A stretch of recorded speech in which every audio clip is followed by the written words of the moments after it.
Hello everyone, keeping you guys up to date with the circus, and trust me when I say that this week in Stupid is going to be absolutely glorious because the meltdown from blue checkmarks on Twitter is astonishing. So you're going to have to wait for Sunday to see more of it. In the meantime, I would like to talk about what has happened since yesterday. As you guys remember, yesterday Elon said that he wants to buy 100% of the shares in Twitter.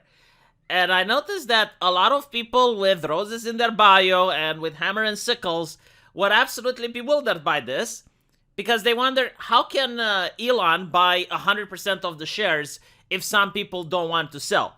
So for example, if they would buy one share of Twitter and they don't want to sell it, how can Elon take it from them?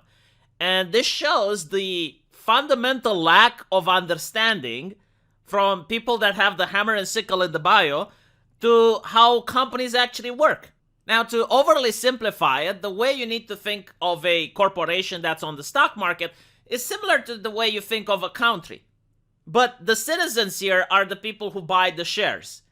And based on how many shares you have, the more voting rights you get. So, just like in a democracy, when Elon comes up and says he wants to buy 100% of the shares, then there is a vote that gets to be called.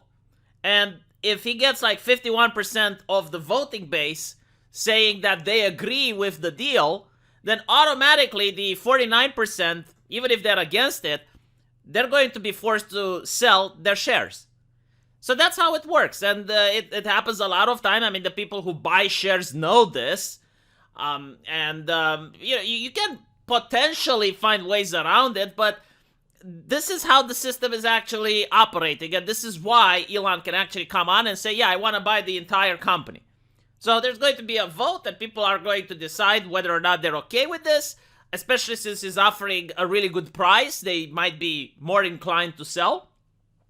And if 51% of the people say, yes, we agree with Elon's take, they will force the other 49% to sell. Now, there have been some happenings since yesterday. One of the more major ones, which actually happened 1 hour ago, as you can see, Elon Musk is no longer the Twitter's biggest shareholder.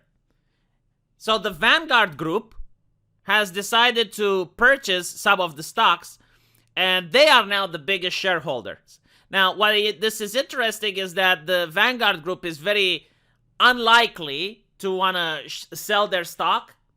They probably did this to prevent Elon Musk's hostile acquisition.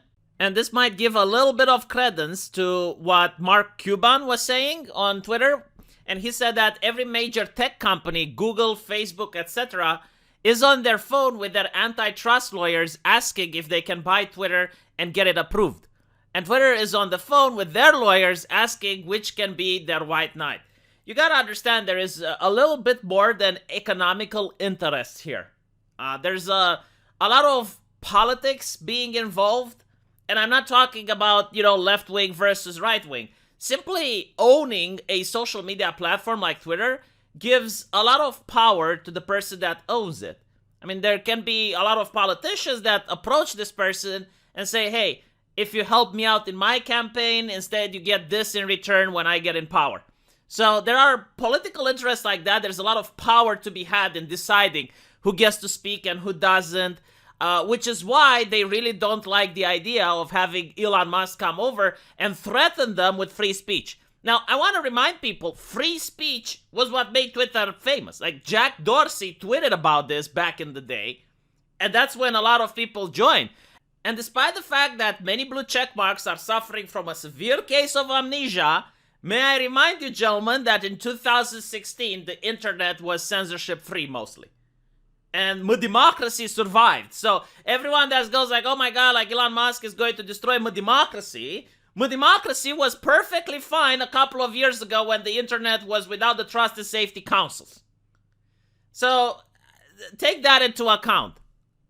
Now, despite the fact that I personally don't think that Elon is going to end up buying Twitter, and what I think is actually going to happen is he's going to make a lot of money from it, especially now that the price for the stocks is going to skyrocket. He can just sell everything he has and he can make a lot of money while doing it. So, with that out of the way, I do think that all of this circus is creating such interesting conversations. For example, you have Alwit Talal, which is a Saudian prince who owns a big share of Twitter. And I remember I made a video about it when he bought it, and I was pointing out how the terms of service from Twitter does not apply to the Islamic Twitter, as the internet calls it. So there were a lot of people that were being misogynistic, that were being racist, and for some reason the terms of service didn't apply to them, and this happened after this particular acquisition, and I found, that is kind of interesting. But he comes up and he says that he doesn't believe that the proposal comes close to the intrinsic values of Twitter and its growth.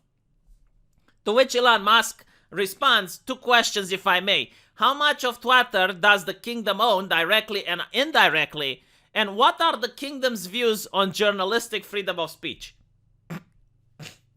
May I remind you that Netflix banned a documentary which was critical to the Saudi regime?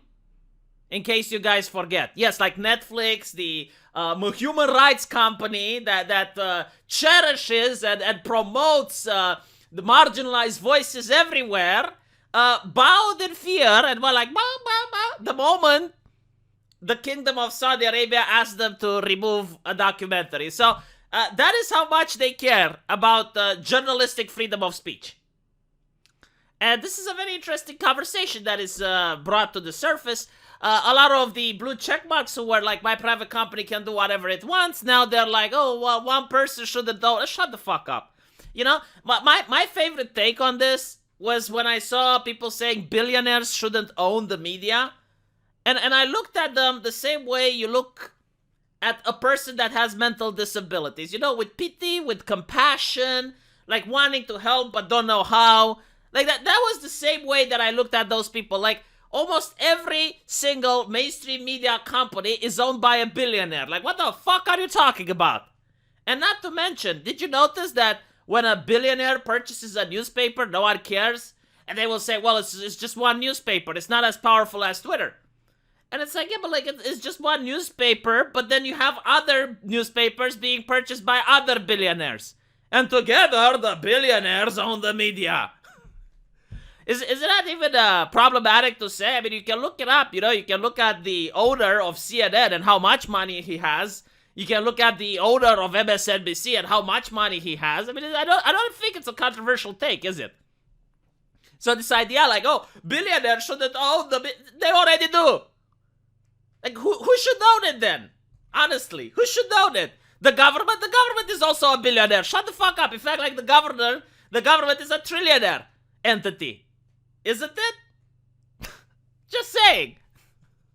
But anyway, right, so this amused me. I guess we're going to see the developments of this probably next week. I don't know when they're going to hold the vote. And there were some people on Twitter suggesting that the board shouldn't call this up for a vote.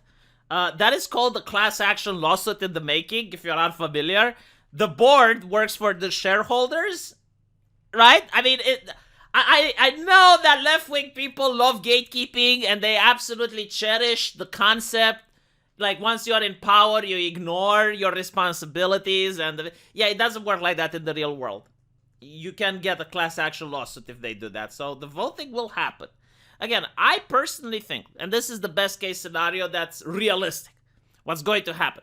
I think that they're going to vote no. I think that because of this, Elon is going to sell all of his stocks, and the best case scenario will be if he uses that money to create his own social media company with the profits that he got from all of this scandal. Like, that would be actually hilarious. And then they call like, oh, well, he's doing market manipulation. It's like, okay, even though market manipulation is illegal, almost everyone does it. I mean, it's a open secret, like we used to call it. And good luck suing him. Like, what are you going to say? That he doesn't have the right to tweet on his personal account?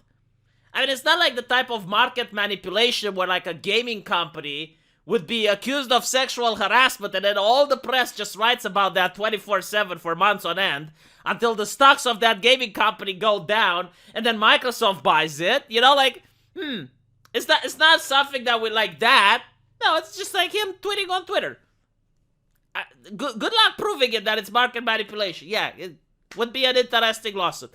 But what would also be interesting would be for Facebook or Google to buy Twitter. That would also be astonishing. And I gotta say, Google buying Twitter would probably unironically improve the platform. Don't get me wrong, like, Google is not free speech, they're censorious, all of that is true. But they're least censorious than Twitter. I just want to say that. They're not as bad. Facebook is just as bad. But anyway, right, let me know what you guys think. And I'll see you in the comment section. Take care.